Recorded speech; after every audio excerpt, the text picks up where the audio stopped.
said Deep Throat? The money.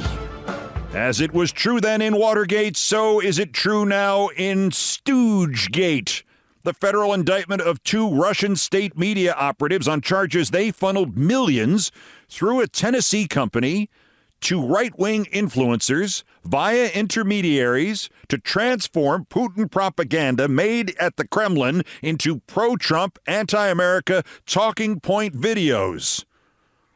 Of course, the Watergate source, Deep Throat, actually FBI Deputy Director Mark Felt, he never actually said, follow the money. That was something my late friend William Goldman, the screenwriter of the movie version of All the President's Men, wrote. He wrote it for money to make it all more memorable, Bill Goldman told me, because it was a great line, Bill Goldman told me, because it was not true, Bill Goldman told me, that Deep Throat said, follow the money. But it was still the truth.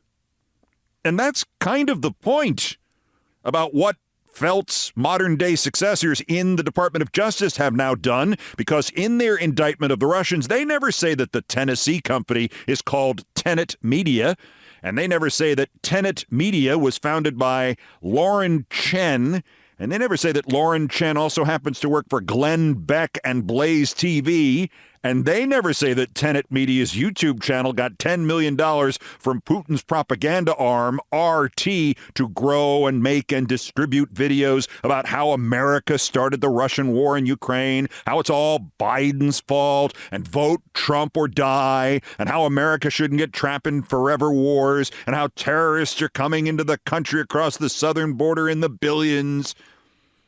And they didn't say that through Tenet, the Russians washed large sums of money to get it to scumbags. And Merrick Garland didn't say that the scumbags might have been Tim Pool, Benny Johnson, Dave Rubin, and others. And they didn't say those morons unwittingly did Putin's work for him. The Attorney General didn't say any of that. In exactly the same way that Deep Throat didn't say follow the money. The other Watergate parallel pertains to the certainty that Bob Woodward's editors never knew in 1972 and 1973, though he probably did, that Deep Throat was not one source, but a clearinghouse of sources. All the sources the FBI had, from its own informants and rumor passers to its own executives. Deep Throat was his own news-gathering organization, and the Washington Post went unwittingly, there's that word again, into partnership with that news-gathering organization of Mr. Felt's. From the reaction of the Russian stooges who were not mentioned in the indictments, but who, like Tim Pool, have kind of volunteered that at minimum they, worked for Tenet Media, sure. They are clearly insistent that they, too, are victims and that they were unwittingly involved. And you know what? I'm going to assume they're right. Because if you had to come up with a list of conservative influencer morons who utterly define the word unwitting, you could do far worse than to begin with the names Tim Pool, Benny Johnson, Dave Rubin. I mean, I would still take Jesse Waters first in my definition of unwitting fantasy draft, but I would have considered the others too. I mean, Tim Pool is the 38-year-old man who dresses on camera like a Beanie Baby. This is professional grade unwitting right here. There is potentially another shoe to drop. As it was widely noted when this broke, it is hardly as if Pool and Johnson and Rubin and the others have not been parroting Russian propaganda for years, but it is also hardly as if they were the leading parrots. I know a dead parrot when I see one, and I'm looking at one right now. No, he's not dead, he's resting. Remarkable bird, the Norwegian blue, in it, eh? Beautiful plumage. Is this just the tip of the iceberg?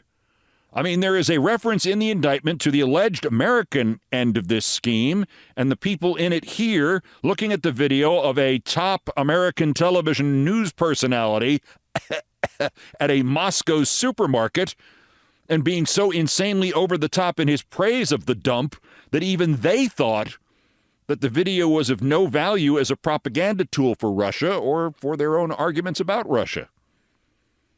I mean, did the two indicted Russians or anybody else connected to this, like the Beck employee? Beck employee? I mean, we're this close to posthumously indicting Rush Limbaugh here. I got so much schadenfreude. I'm wading knee-deep in schadenfreude in my living room. Did any of the plotters underwrite any of the other Russian tools in this country? Or think about it? Or approach them? Because, look, Tucker Carlson in a Trader Joe Stalin's might be over the top, but what about his other 9,000 hours of pro-Russian bullshit? I mean, when I heard this story first yesterday, I read that they were not going to indict Tucker or Tommy Tuberville or Elon Musk. And all I could think was, why not? Follow the money.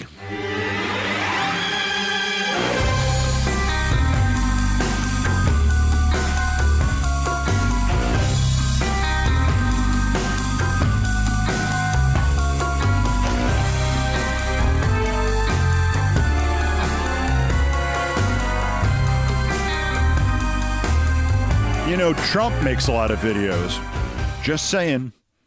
The stonewalling and the covering up of the Trump team's physical altercation with the woman employee at Arlington National Cemetery and his illegal use of video of the graves of the war dead in a campaign commercial, that stonewalling and that cover-up continues. But Trump has clearly not escaped the damage that his actions and his two different and completely contradicting versions of events at Arlington have inflicted on his support from military members and their families.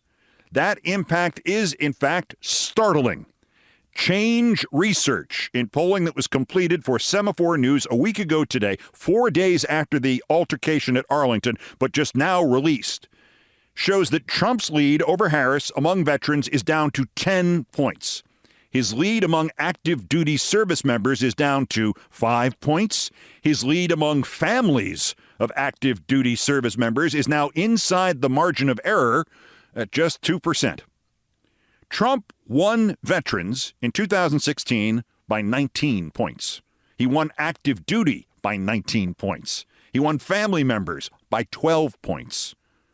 There has been almost no new polling among active military during this campaign until this new poll, though last month The Economist and YouGov found service members and veterans believed Trump cared more about them than Harris did by 51% to 32%. Well, that's a lot different than these new numbers. Back to these new numbers showing damage to Trump.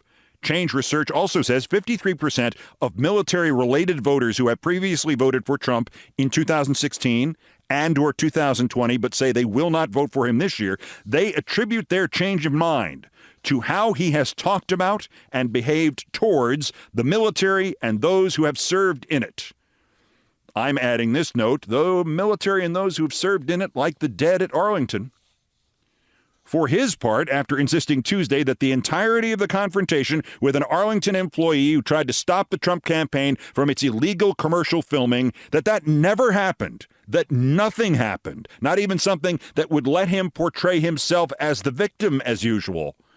He went silent on this issue online yesterday, despite another spasm of more than 4 dozen posts and videos. So haphazard a spasm, so rushed a spasm, that in one video he insisted Kamala Harris had, quote, always been a communist. And maybe more crazy than that, he appeared in another video without his trademark communist red-colored tie. Back to you, Tavarish. It is remotely possible that the message somehow got through the forest of mirrors surrounding Trump's head to just drop this now while he still can, if he still can. Despite his ever-narrowing lead among voters connected to the military, those voters in the Change Research Semaphore poll do not appear to have any illusions about, basically, what a coward Trump would be in actual conflict. They asked 1,703 veterans, active service, family members if they agreed or disagreed with 6 scenarios, and they started by asking them to imagine themselves, quote, being Donald Trump's team member in a combat situation. Do you agree or disagree with this statement? He'd only look out for himself. 55% agreed with that. He'd talk a big game but not do much. 54% of the military people agreed with that. He would crumble under pressure. Trump did well. Only 49% of the military voters think he would crumble under pressure. 51% think he wouldn't. He'd have my back. 46% believe that Trump would have your back or their back in an actual combat situation. He'd be a good team player. 57% said no. You know what? He would not be a good team player. And then lastly, he'd win a Medal of Valor. Do you agree with that statement? Yes, 34%. No, 66%. 2/3 of the military voters can't even produce a fantasy scenario in which Trump displays conspicuous valor. 57% of them can't imagine him being a good team player. Back to the Arlington scandal. The Washington Post analyzed what Trump did with the video, illegally shot literally atop the graves of U.S. war dead, and concluded, quote, Trump appeared to have misled Gold Star families on troop deaths in Afghanistan. That's Post speak for he lied. To quote the paper, quoting Trump, we didn't lose one person in 18 months, and then they took over that disaster. Those cameras appear to have recorded Trump saying these words to the Gold Star families, reports the Post. The TikTok shows him talking to families as the words are spoken as a voiceover. In his phrasing, it sounds as if no troops were killed in Afghanistan during the last 18 months of his presidency. That's false, though. There was an 18-month gap with no fatalities across Trump's and Biden's combined presidencies, the last 11 months of Trump's presidency and the first 7 of Biden's. In a rare throwback to its democracy dies in darkness days, the Post had an even bigger surprise for Trump. Aaron Blake analyzed the CNN polling in the swing states and determined that, especially with President Biden now out of the race, the message about the existential dangers of another Trump presidency are getting through after months of being lost in the noise, or even of diminishing, as the far right tried to do an Orwellian rewriting of January 6th and other Trump attacks on representative government and elections. See earlier story about Follow the Money. To quote the Post on this story, across 6 key swing states, Arizona, Georgia, Michigan, Nevada, Pennsylvania, and Wisconsin, an average of 54% of registered voters said Trump was too extreme, with 48% also saying that he threatens the country. In each state, at least half of voters said Trump was too extreme, and at least 46% said he was a threat to the country. Harris's numbers were significantly lower. An average of 44% said she was too extreme. Just 39% regarded her perceived extremeness as a threat to the country. In no state did a majority regard her as too extreme. Most voters instead regarded her as generally mainstream. Then there is what the CNN swing state results, its newest polling, looks like. Arizona, Trump 49, Harris 44. Georgia, Harris 48, Trump 47. Michigan, Harris 48, Trump 43. Nevada, Harris 48, Trump 47. Pennsylvania, Harris and Trump tied at 47. Wisconsin, Harris 50, Trump 44. Biden, of course, won all 6 of those states, some by as little as the 11,000 in Georgia and Arizona. The caveat, both Georgia and Pennsylvania remain thoroughly up for grabs according to the polls, with tight margins overall and double-digit shares of likely voters, 12% in Georgia and 16% in Pennsylvania, saying they have not yet decided on a candidate or that they might change their minds. That is the CNN analysis of the CNN polling. The point of all the polling is not to memorize the numbers nor calculate how they have changed per day. This isn't the stock market. We're not investors. At the macro level, the point is the momentum and the idea that the undecided or soft voters total 12% in Georgia and 16% in Pennsylvania, which in turn means Harris or Trump could not only win those states, but could run away with them. But at the micro level, there's something that the CNN swing state polls don't even address. We may soon officially have to expand the number of swing states that have to be polled. Redfield Wilton, the UK-based pollster working for the newspaper there, The Telegraph, is now polling those 6 states I just mentioned, and Florida and North Carolina. We know from other polls that North Carolina is essentially a toss-up at the moment, but now we have new Redfield Wilton polling suggesting Florida is getting there. It's Trump 48, Harris 43 in Florida. It might not get any closer than that, or maybe it will. And maybe that Trump campaign TV commercial buy in the West Palm Beach market was not solely to provide one particular resident in that market some political porn for him to enjoy. One resident named Trump.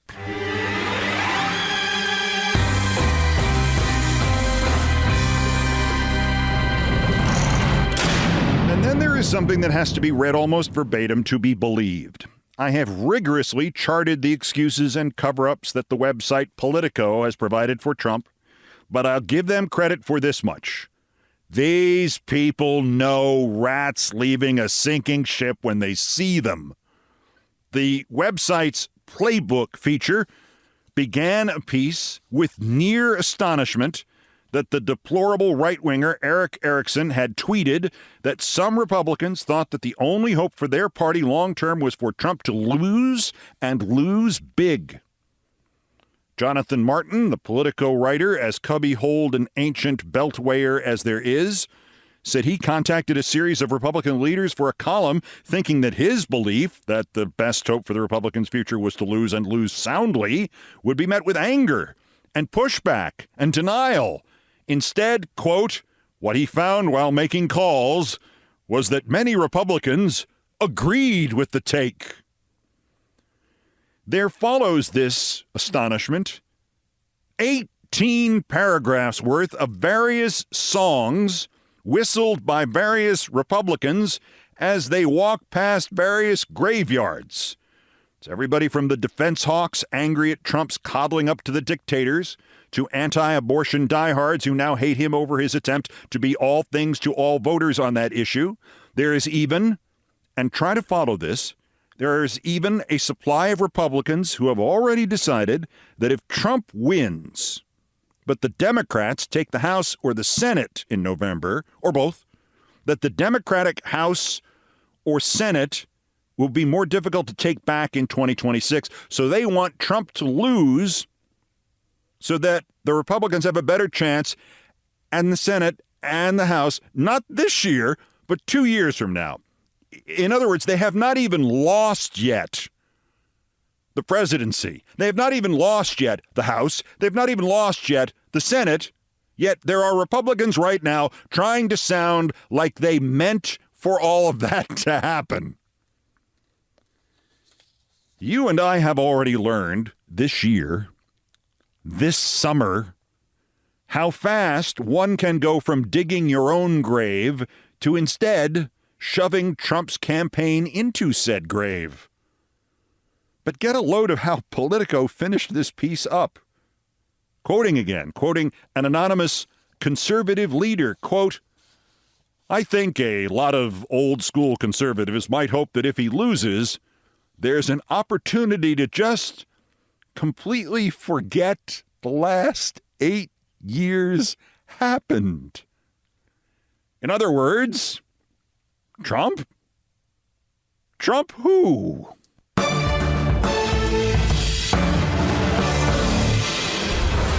If you're new here and you have arrived via the advertising, thank you. Welcome to the party. I am here 5 days a week, 40 to 60 minutes a day, except for Monday mornings, posting just after midnight Sunday through Thursday nights. Oh, and I am America's most reliable news source. Just ask me. Oh, and you have arrived propitiously. This podcast, this one right here, this is episode number 500. And also of interest here in episode number 500, the Tim Walz family hates Tim Walz thing kind of collapsed. It turns out his older brother says when he said he had terrible stories to tell about his younger brother, he meant how Tim used to get car sick and throw up on his siblings in like 1968. And a question was asked on national television. Quote, we have a damaged, delusional old man who again might get reelected to the presidency of the United States. How did this happen? How did the Republican Party get here? You know whose show that was asked on? The answer is Joe Scarborough. You know what the answer to the question, how did we get here, is? Why, coincidentally enough, the answer to that question is also Joe Scarborough. How the chief Trump enabler of 2016 has tried to make you forget he made this monster mainstream. Worst Persons is next. This is Countdown. This is Countdown with Keith Olbermann.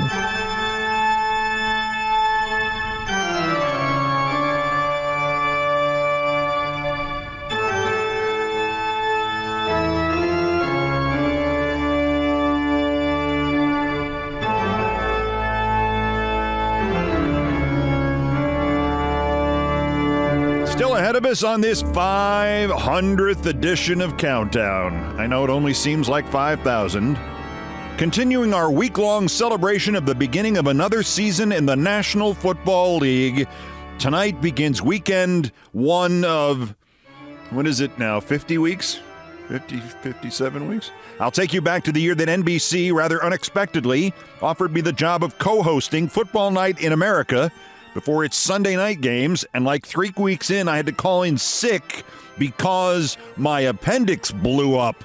And I didn't know it, and I kept working. And I anchored a George Bush press conference, and I beat CNN in the ratings while literally in the middle stages of septicemia. In things I promised not to tell. How you feeling? Oh, I'm okay. Other than the septicemia. Well, I'll septicemia later. First, there's still more new idiots to talk about, besides me for saying that. The daily roundup of the miscreants, morons, and Dunning-Kruger effect specimens who constitute today's worst persons in the world. The Bronze. Remember yesterday's story about Republican Lieutenant Governor Mark, some folks need killin', Robinson, their candidate for governor in North Carolina, and how 6 Greensboro, North Carolina porn aficionados told a local news outlet that a quarter century ago, Robinson was a 5 nights a week customer to those visitor rooms, the private rooms in which men, quote, watch, unquote, porn. And how the main source of the story, a guy who used to work there named Money said he also sold Robinson at least one bootlegged porn video a week, and how Money says the last one, a compilation tape of some really wild New York-made videos, he sold to Robinson for $25, but Robinson never paid him. This was just the start of the story. It turns out there were lots of unpaid bills at the Robinson household back in those days. From the website notesfromthechalkboard.com, according to public records obtained from Guilford County Court, the wife of Republican gubernatorial candidate Mark Robinson was sued by Tar Heel Triad Girl Scouts over, quote, money owed in Guilford County Small Claims Court in 2003, and the Girl Scouts won. Continuing the quotation, in September 2003, the Girl Scouts filed suit against Yolanda Hill due to a $2,956.03 bad check. The matter was heard the following month, and court documents indicate nobody attended on behalf of the defendant. The magistrate, well, we know where the defendant was, right? He was down in that booth. The magistrate found in favor of the Girl Scouts and tacked on fees and damages as permitted by state law on returned checks for a grand total of $3,486.03. The records do not explain what the check was for or any other context around what happened between Hill and the Girl Scouts, Hill being Mrs. Robinson. Mrs. Robinson, I think you're trying to steal cookies from me. Lieutenant Governor Robinson is a dangerous, unbalanced individual, but you have to give he and the wife credit. when you and your wife, and yes, they've been married since 1990, so all this, including the porn, took place in the context of them being married for years already. When you and your wife, and yes, he worked at some of her daycare operations, and yes, the federal government says they owe it money too, that is, the daycare operations owe the government money still. This is a pretty broad spectrum of creditors here. In short, Mr. and Mrs. Robinson stiffed the porn store and the Girl Scouts. The runners-up, the group Wallses for Trump. A right-wing Trump troll named Matt Wolking has posted a photo of 8 people wearing Trump t-shirts. His caption, Tim Walls's family members in Nebraska are voting for Trump. Mr. Wolking does not note that the 8 people are all wearing the same blue shirt reading, quote, Nebraska Wallses for Trump. And in it, Wallses is spelled W-A-L-Z''S. The debate over what to do with a plural form of a word or name ending in S is eternal. Those who are wrong will never be defeated. But there is no debate over what to do with a plural form of a word or name ending in Z.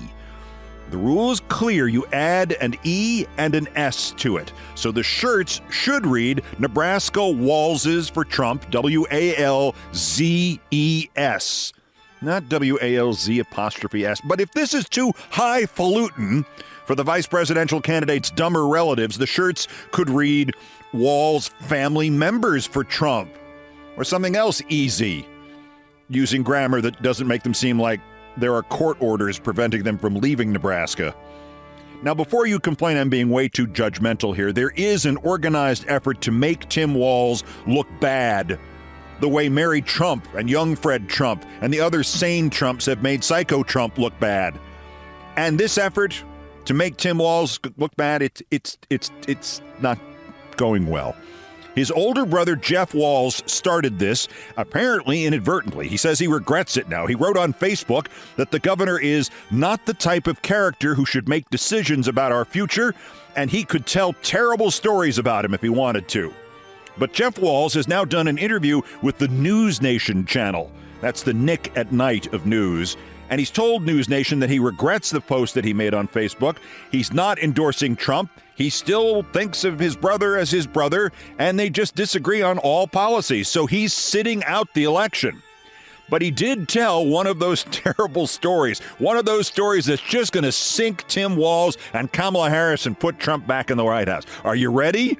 Quote, I'll give you one example. My little brother, when we were younger, we would go on family trips in a station wagon. And the thing was, nobody wanted to sit with him because he had car sickness and would always throw up on us. That sort of thing, unquote. Now, you know, if they'd revealed that before the Democratic convention, maybe Walz would have had to withdraw.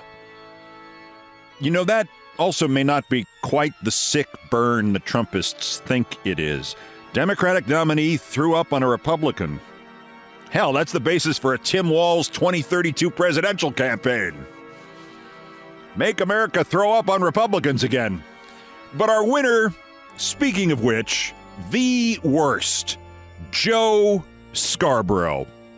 I don't have to go back to the beginning here, do I, and discuss the 387 examples I've given just in this series about how, on balance, Joe Scarborough may have been the worst person I have ever worked with, the worst human being, the most reprehensible one. And I worked with Tucker Carlson and the guy who went on to blackmail David Letterman. So when I say worst, I mean worst.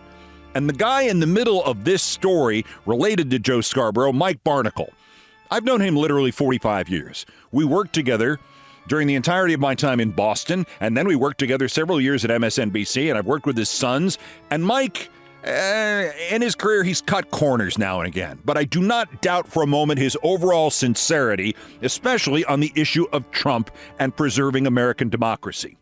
But on their little Morning Joe show yesterday, in which the latest breezes are always bent to and the latest conventional wisdoms are turned into words etched into the walls of the ancient Greek temple of Apollo in Delphi, and some guy who got canceled 10 years ago for not wearing pants while pressuring women employees is rehabilitated, brought back from beyond the grave. On their show yesterday, Mike Barnicle went on passionately about this rhetorical question. Quote, today we have a damaged, delusional old man who again, and I'm reading this thinking, Scarborough's not that old. Today we have a damaged, delusional old man who again might get reelected to the presidency of the United States. How did this happen? How did the Republican Party get here? And they tweeted it out.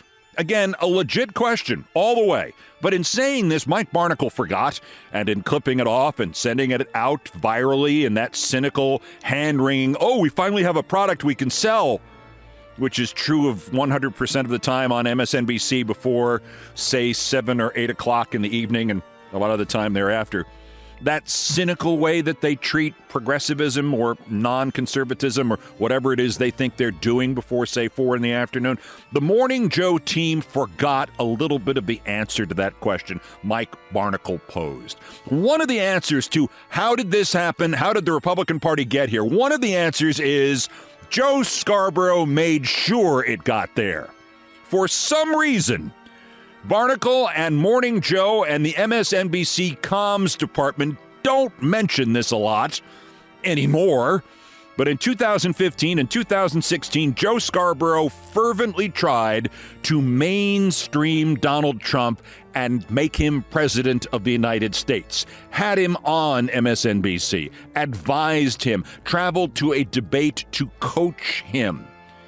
CNN, February 12, 2016, their media reporter noting that in November of 2015, quote, Joe Scarborough sat on stage at the 92nd Street Y in New York and recounted the various times he had given Donald Trump political advice. I've actually called him up and said, Donald, listen, you need to speak in complete sentences at debates, Scarborough said. After the second debate, I walked into his office. I said, Donald, do you know how to read? I said, you should read before a debate. Read a paragraph on Syria. Read a paragraph on education reform. The anecdotes, which were meant as a testament to Trump's off-the-cuff political savvy, drew laughter from the audience. Both Scarborough and co-host Mika Brzezinski, who used to be somebody else's wife and is now Joe's wife, are close friends with Trump and members of his family. This is February 2016. Scarborough, a former 4-term congressman from Florida's 1st District, has often stayed at Trump's Mar-a-Lago club in Palm Beach with his family and was there during, his family and was there during the week between Christmas and New Year's, 2 sources at the hotel during that time said. On the night of the New Hampshire primary, CNN went on, Scarborough and Brzezinski visited Trump's hotel room for what MSNBC described as background discussions with the candidate's senior staff and a conversation with Trump that lasted less than 5 minutes. In recent weeks, Scarborough has spoken about Trump in increasingly glowing terms, praising him as a masterful politician and defending him against his political opponents and media critics. The Washington Post has noted that Trump has received a tremendous degree of warmth from the show, and that his appearances on the show in person and over the phone often feel like a cozy social club. Some MSNBC insiders also cringed at an on-air exchange Scarborough had last month with radio host Hugh Hewitt. Well, that's an evergreen sentence, but he meant something specifically, CNN did in 2016. Hewitt pressed Scarborough on whether he would serve as Trump's vice president. Scarborough ruled out the possibility, but not before saying he would do, quote, just about anything to try to get the White House back. End the CNN quote from 2016. How did we get here with Donald Trump? I don't know. Does anybody know how? And Joe Scarborough looked even more blankly into the camera than he has every other minute of his life. Little slit-eyed bastard. We all know about this from the beginning of 2016, and then, oddly enough, Trump didn't like Scarborough anymore, and they fell out. And then we forget that after Scarborough disavowed Trump He re-avowed him after Trump won. December 5th, 2016, Politico writes, a saga that included co-host Joe Scarborough comparing Trump policies to Nazi Germany and the candidate tweeting that co-host Mika Brzezinski is crazy and very dumb has taken a distinctly positive turn. I don't know, those quotes sound pretty positive, or at least accurate. The co-hosts are now in regular communication with Trump and his circle, so much so that they are fielding criticism for being a house organ for the incoming administration. Well, if anybody could be described as an organ, it's Joe Scarborough. They have always been boosters. Things turned south when Trump froze them out, but coverage always stilted. They are transition spokesmen now, tweeted a rival morning anchor, CNN's Chris Cuomo. Again, this is 2016. Indeed, most viewers, Politico wrote, seemed to agree, knowing the co-host's direct pipeline to Trump Tower. Scarborough, in an interview, declared that he and Brzezinski talked several times a week with Trump himself. And last week, Brzezinski traveled to Trump Tower and visited Ivanka Trump for coffee. I'm just going to guess here, by the way, as an aside, I assume Mika had to pay.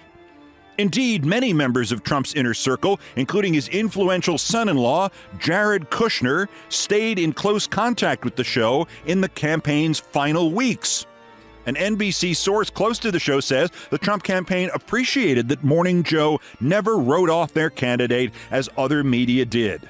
Now, in the wake of Trump's election, Morning Joe is becoming a go-to spot for Trump watchers.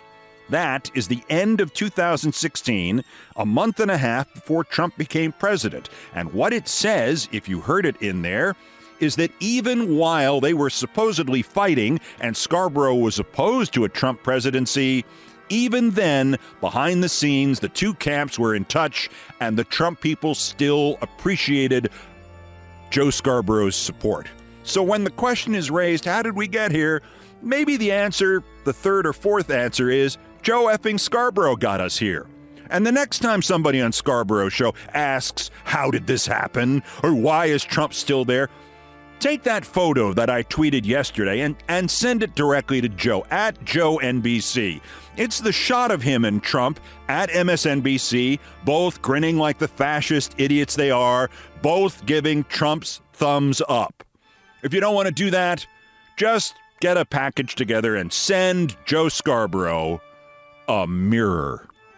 Joe Scarborough, who helped elect Trump and is thus helping to possibly elect Trump again because he didn't do what a moral man or just one with a conscience might have done after Trump was elected and did what he did, which would be to resign from your television show, leave the public arena in shame, and take a 10-year vow of silence. Joe Scarborough, today's worst person in the world.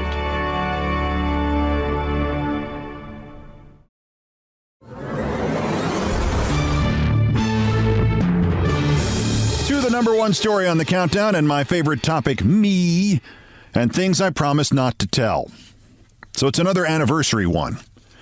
Sometime on Wednesday, September 12th, 2007, I began to feel bad, all strained on my right side. But my girlfriend at the time, Katie Turr, and I had just moved only a few weeks before into our new apartment, and I was still pushing boxes around, and I thought I'd just strained something. The next morning, the 13th, I was still feeling like crap, but now my stomach also hurt, and I thought I was bloated or constipated or something, and maybe some sit-ups would help, and actually they felt like they had relieved some of the pressure. And Katie's father, who was among many, many things an EMT, happened to be in town. He gave me a Vicodin or something, and I took a nap and went into work a little later than usual at MSNBC, which I could get away with that day because President Bush was speaking that night, and almost all of my work that night would be ad-libbed before his speech and then after his speech.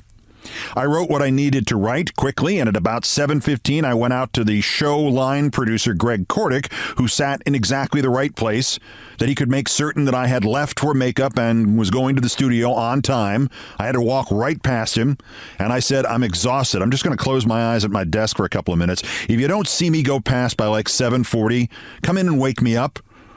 And I sat down, I put my legs up on my desk, I folded my hands behind my head, and I just closed my eyes. More to rest my eyes than in any real hope of sleeping. I am a fickle sleeper. There's not a chance I could snooze like that. Next thing I know, it's 7:40, and I'm feeling somebody shaking me. And seriously, a hand on each shoulder. Apparently, it took Mr. Kordick a little while to wake me up, and I thanked Greg and staggered to the makeup room, and I realized now I had a little fever, but it was too late to do anything about it.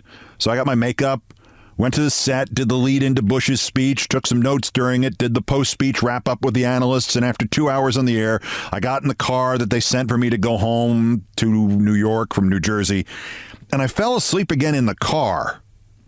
I still thought this is some weird stomach flu, and I'm bloated beyond belief, and I really don't feel good, but I bet that's just from listening to George W. Bush one time too many. I'll just go to bed. I found it was too difficult to lie on my stomach or my side, which presented a problem because rarely can I fall asleep on my back, but I had to try, and the next thing I knew, it was morning. I slept like a stone, but I still felt really bad. In fact, a little bit worse. On top of all which, Katie was yelling at me about something, and I had a checkup for something unrelated at my doctor's office, and I left early so I could go buy something for the constipation. And then when my doctor called me in, he said, "You look terrible. Are you okay?" And I said, "No, I got this really sore stomach. And the last night I had this fever for a while," and he kind of gasped. And now he looked terrible, and he said, "When was the last time you ate?" I said, funny, I haven't thought about food for a couple days. And then he asked me, when was the last time that happened? And I said, when I was in the womb. And he had me stand up, and he pushed his finger into my stomach about 5 inches to the right of my navel. And holding the finger there, he said, "Does this hurt?" And I said, "Not at all." And then he said, "Does it hurt now as I take my finger away?" And I don't remember if I said anything or not because I saw the proverbial stars in front of my eyes and I let out a scream. So he said, "Get back in your car and you go to our other office at 59th and 10th and go see our gastro specialist." And I said, "Sure, just don't poke me again." And when I got there, they showed me right in, and she taps me and she says, "Why are you hunched over like that?" And I said, "I'm hunched over?" And she says, "If you haven't eaten in 2 days, how come your stomach is hard as a rock?" And I said, "Is this a medical quiz? Because you're the doctor." And she says, "I want you to go across the street to the hospital emergency room. I'll call them while you're walking. Just go right in and tell them you're the one Dr. Lou called about because, boy, your appendix burst. And although I think you'll be fine, technically you've got about, 8, 10, 12 hours to live." Well, that got my attention. And as I'm grabbing my jacket and my bag, I say, "Wait, if this isn't just constipation, how come it felt better when I did the sit-ups?" And she says, "Because when you did the sit-ups, you only had an infected appendix that was going to burst. When you did the sit-ups, dummy, that's when the appendix burst. You burst it." So I said, "Wait, I went on TV for 2 hours after my appendix burst?" "Shut up," she explained. She was right. The ER people saw me immediately. They ran a bunch of tests and reminded me that if I hadn't already, I should probably call in sick for a couple days. And I said, "Wait, what day is today?" And they helped out and they said, "Friday." So I called MSNBC and I called the producer of Football Night in America, which I was doing for NBC on Sundays. And I said, "Hey, sorry, looks like I'm technically dying from a burst appendix. And they're going to operate on me as soon as they can get a surgeon in here. And they say it's real unlikely I'll be out of the hospital by Sunday or Monday. Have a nice day." I called Katie, who had already gotten to her job in local cable news in Brooklyn, and she turned around to come help me out at the hospital. And then I just waited and got goofier and goofier and goofier and goofier. I think they operated around 7 or 8 p.m. The surgeon introduced himself. He was a big sports fan. Fred Kimmelstein, the surgeon, named by prophetic parents. And I went to the anesthesiologist and I warned him. I said I'd once woken up from anesthesia during an endoscopy, and could he make sure that that didn't happen again? In fact, I said that the other day when I had my knee operated on. And this guy did the same thing. Both of these anesthesiologists just laughed when I challenged them to knock me out a little bit harder. So Dr. Kimmelstein asked me about the latest Met choke job. This is the one in 2007, not the one in 2022. And I started to talk about David Wright. And the next thing I knew, I was freezing cold and trying to open my eyes. And it was 3 hours later and the surgery was over. "What a mess," said Dr. Kimmelstein. "Never had one that bad before. Thank God it abscessed. You'll be here all weekend." And I was. The next day, they made me get out of bed, and I think it took me half an hour to walk about 20 feet down the hallway and back. And there was a morphine drip and a new bag of intravenous antibiotics every 2 hours. And at one point, the phone rang. And I really did have to go back the following week and ask the producer if this actually happened or I merely hallucinated it. But the phone rang, and it was the Football Night in America people, and they said they were going to shoot video of the hospital I was in. And I said, I don't think you can see me from the street. And they said, right, we know that. We're just pretty much doing this for a laugh at your expense while you're in the hospital and we're on TV. And then finally, my appetite came back on Monday, and I was able to eat some pancakes, and they sent me home in the afternoon. And for 2 days after that, I was still sweating out the poisons and the antibiotics and the painkillers. And I mean, I was so warm I could not bear to have a shirt on. But by Thursday, I was able to go back to work, and just to show off, I wrote a special comment about Bush from my first show back. I was extremely pleased with myself. Now, there are 3 postscripts to this. Now, obviously, I learned, and I've just taught you, the test for appendicitis or a burst appendix. If you poke it and it doesn't hurt until you stop poking it, it's your appendix. Fat lot of good, that'll do me now. I don't have an appendix. Second, weeks later, I was at dinner with my friend John Cleese from Monty Python's Flying Circus, and he said he'd heard the story about my appendix, and he was very upset with me. I did the exact same thing, John said. It blew up, and for 2 days, I had no idea how serious it was. Thought it was a cold. But don't tell people that. Don't undersell it and call it a burst appendix. You and I, we were both dying of septicemia. Never let anybody forget that. And I haven't. And the last and best postscript was, while I'm lying there recovering after the surgery, the phone rings, and it's my executive producer, and she says, good news. When you anchored before and after Bush's speech, and you got sick, or after you got sick, you beat CNN in the ratings by like 25%. And as stoned on the painkillers as I might have been, I was still able to say to her, I beat CNN. I beat CNN with one appendix tied behind my back.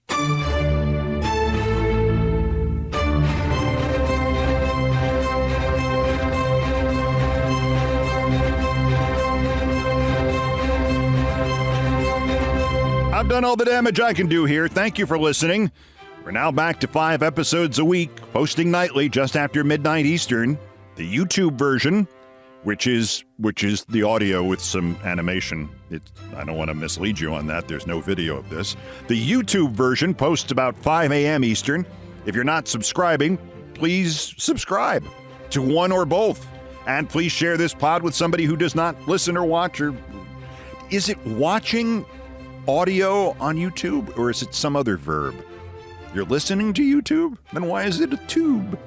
Brian Ray and John Philip Chanel, the musical directors of Countdown, arranged, produced, and performed most of our music. Mr. Chanel handled orchestration and keyboards. Mr. Ray was on the guitars, the bass, and the drums, and it was produced by TKO Brothers. Our satirical and pithy musical comments are by the best baseball stadium organist ever, Nancy Faust. The sports music is the Olbermann theme from ESPN2, written by Mitch Warren Davis, courtesy of ESPN Inc. Other music arranged and performed by the group No Horns Allowed. My announcer today was my friend, Nancy Faust. Everything else was pretty much my fault. So that's this, the 500th edition of the Countdown Podcast, for this 62nd day until the 2024 presidential election and the 1,332nd day since convicted felon Dementia J. Trump's first attempted coup against the democratically elected government of the United States. Use the September 18th sentencing hearing, use the mental health system, use presidential immunity. The Supreme Theocratic Court has given it to you, President Biden. I say if it's official, it's legal. So have fun. You're immune. Do it. The next scheduled countdown is tomorrow. Bulletins as the news requires. Till the next one, I'm Keith Olbermann. Good morning, good afternoon, good night, and good luck.